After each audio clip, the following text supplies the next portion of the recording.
I found 5 of the best online businesses to start as a beginner in 2024. So if you're someone who's been thinking about starting an online business, but you're not sure which one to start, you came to the right place, because I have many different friends who started online businesses. I'm also a part of different organizations with over 1,000 business owners, and it's pretty easy for me to see which online businesses have a lot of success and which ones are incredibly difficult to break into. So if you appreciate me doing these types of videos, let me know by gently tapping that like button, and let's jump into it with number 1 on the list, which is going to be a high ticket remote setter business or a high ticket remote closer business. Now, this is basically a sales type role, and this is where you would either be a setter, which is usually someone who makes the initial contact with a lead, or a closer, which is someone who actually sells the product or the service to them. Now, there's pros and cons of being a setter or a closer. Closers tend to make more money. However, it's harder to get into, and it also requires a high level of skill. Whereas setter doesn't make as much money, but it's much easier to learn and it's much easier to land a job. Now, you might be thinking, Shane, I clicked on this video to learn how to do an online business. Why are you talking about something that I could get a job with? Well, to be honest with you, going from 0 experience to starting a business is incredibly difficult. And if you look at the number 1 career path that millionaires and billionaires have in common, it's almost always sales. Sales is kind of like the gateway drug, so to speak,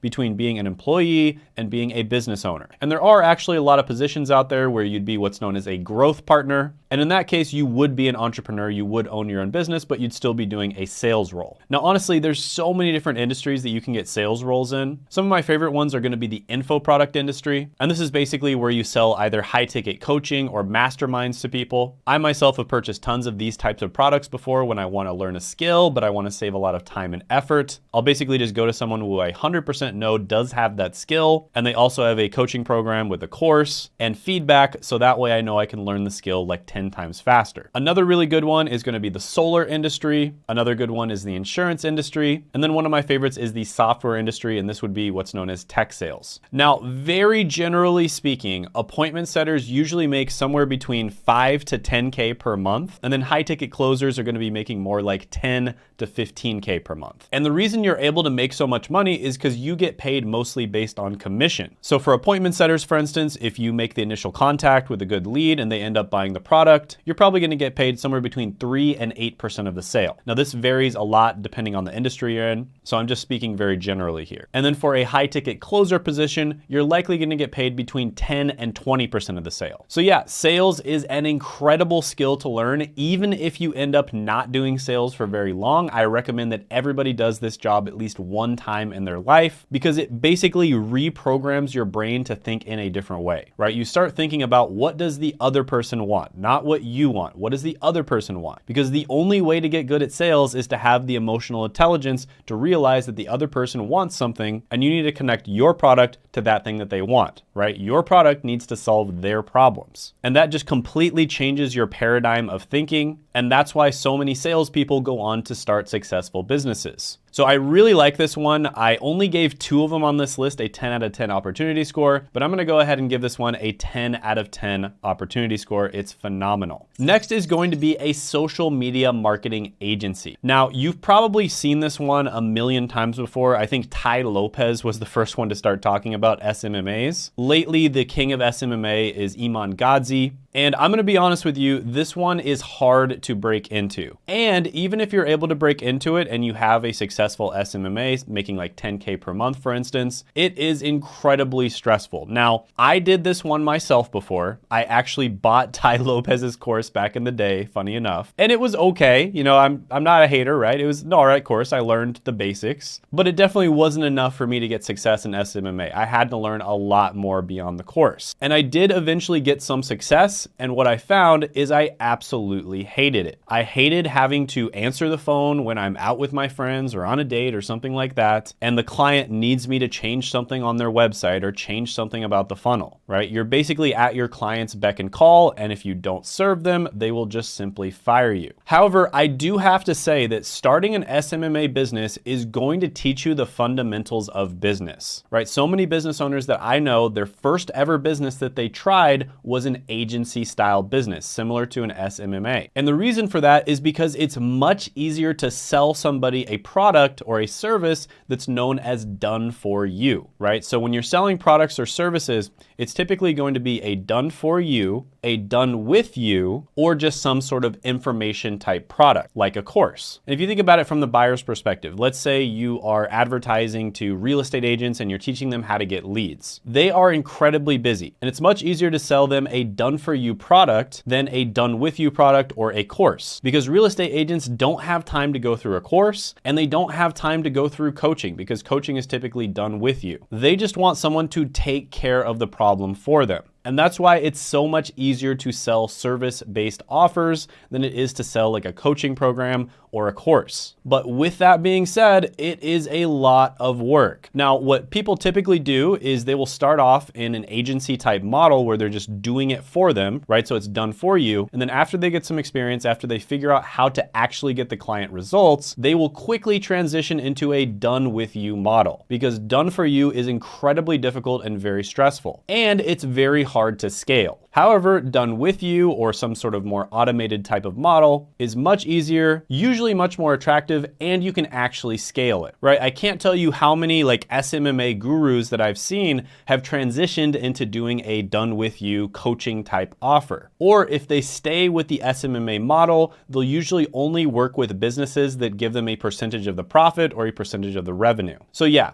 SMMA, it is a good opportunity. You're probably not going to get results just buying a course, but a course can be a good investment in some cases just to learn the basics faster. So I'm going to go ahead and give this one a 9 out of 10 opportunity score. By the way, if you want to get paid to learn how to do digital marketing, which is probably what you'd be doing if you do SMMA, you can also just get a job as a digital marketer. And this is kind of just a shortcut in learning how to do SMMA. And my friend Seth has taught literally thousands of people how to get jobs as digital marketers, and I've interviewed a bunch of them on this channel. For instance, Kenneth actually dropped out of college because he didn't like the career path that he was going down, and he was able to quickly secure a digital marketing job, and within a short period of time, he was making $90,000 a year, and he was getting paid to learn in-demand skills. So Seth actually offers a free masterclass which explains exactly what digital marketing is and whether or not it's a good fit for you, and you can check that out by clicking down in the description as well as the pinned comment below. Next, let's talk about a freelance writing agency. Now, there's a lot of different types of freelance writing you can do. For instance, you could be a freelance writer that focuses on SEO or search engine optimization, and that's where you write articles that are good in terms of the content, but they're also search engine optimized so that they're going to be easily found when people search certain keywords on a search engine such as Google. Now, you can get hired as a freelancer doing this. It's actually relatively easy to do that, or you could just go ahead and start an agency. Now, the key here, what is incredibly important, is that you niche down, right? You cannot just be a generalist writer, because there is no writer out there that knows a lot about everything. Nobody knows a lot about everything. No one is an expert on everything out there. However, you can be an expert on one thing. And it's actually not that hard to get to that level of being an expert if you just focus on one thing. So for instance, if you were going to start a freelance writing agency, I would highly recommend doing it for something like e-commerce, maybe becoming an expert on SaaS, which is software as a service, or becoming an expert on the info product industry. And you can see this guy, for instance, makes $27,000 a month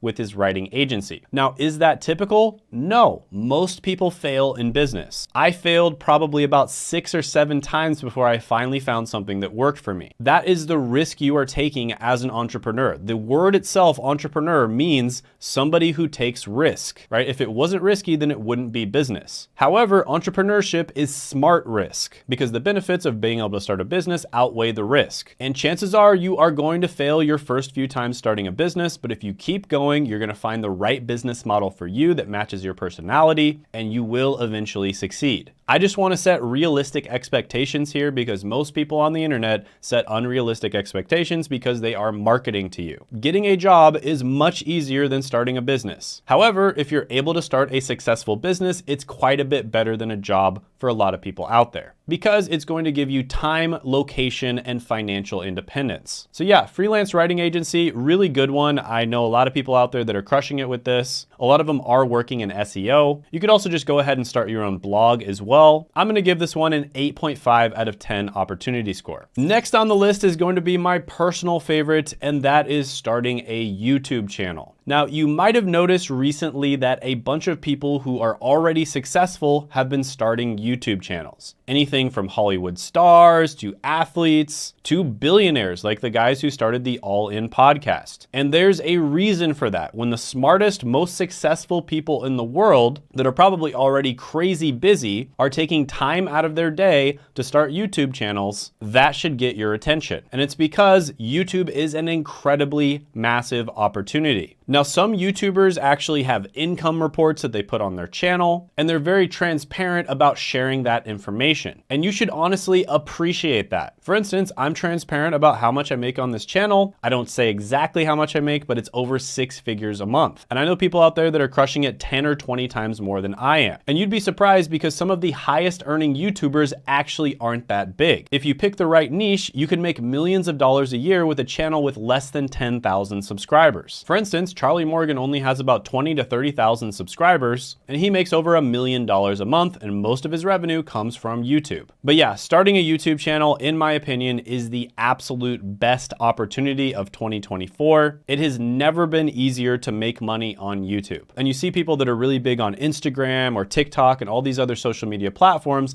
and they all want to migrate to YouTube, and there's a reason for that. And that's because YouTube is where the money is. It is easier to make money on YouTube than any other platform. So this one gets a perfect 10 out of 10 opportunity score as well. Finally, I'm gonna talk about a type of digital marketing, which is affiliate marketing. Now, this is another one where a lot of people out there kind of market this one and they just talk about it all the time. And this is really marketed to beginners because it just sounds so good in theory, right? You don't have to create your own product. You don't have to create your own company. You just take an existing product that's already crushing it and you just drive people to that product and then you get a certain percentage of the sale. Now, it sounds great in theory, but the only problem is driving people to the product is one of the hardest things to do. And so I do love affiliate marketing, but you typically have to pair it with a different type of business model. For instance, you could start a YouTube channel and then do affiliate marketing, or you could start a blog and then do affiliate marketing. But honestly, the simplicity of affiliate marketing, where you literally just have to focus on one skill, which is traffic generation, is what makes it one of the absolute best business opportunities.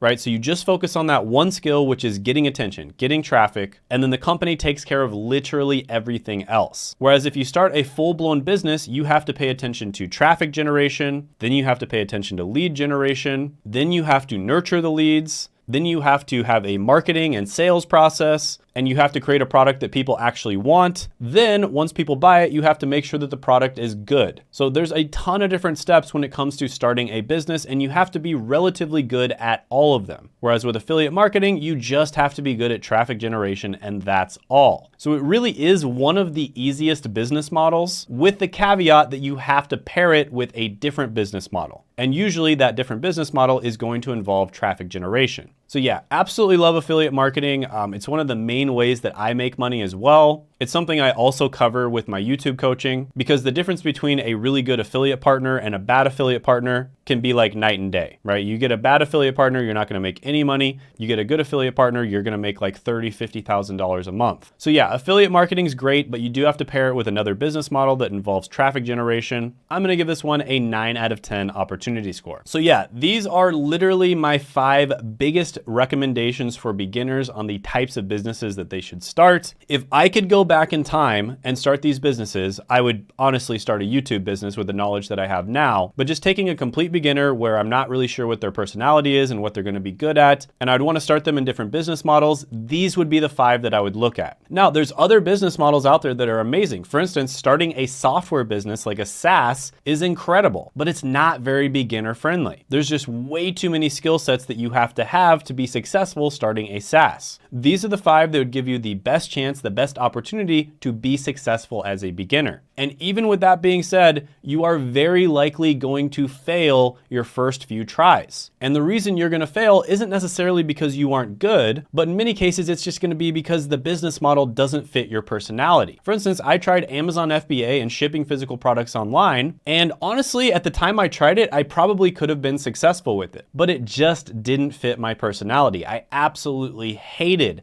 having to source products and deal with manufacturers and doing hours and hours and hours of product research. It was just so boring to me. You know, having to deal with inventory and logistics, and it's just like such a headache. It was so boring. Whereas other people, that might be their forte. They might absolutely love that. So the best thing to do is to just get started. And eventually, if you don't give up, you'll find the right one for you. And by the way, if you don't want to start a business and instead you just want to get a high-paying remote job, I did actually make a video that went viral, and that's the 21 highest paying work from home jobs. And you can check that out by clicking right here.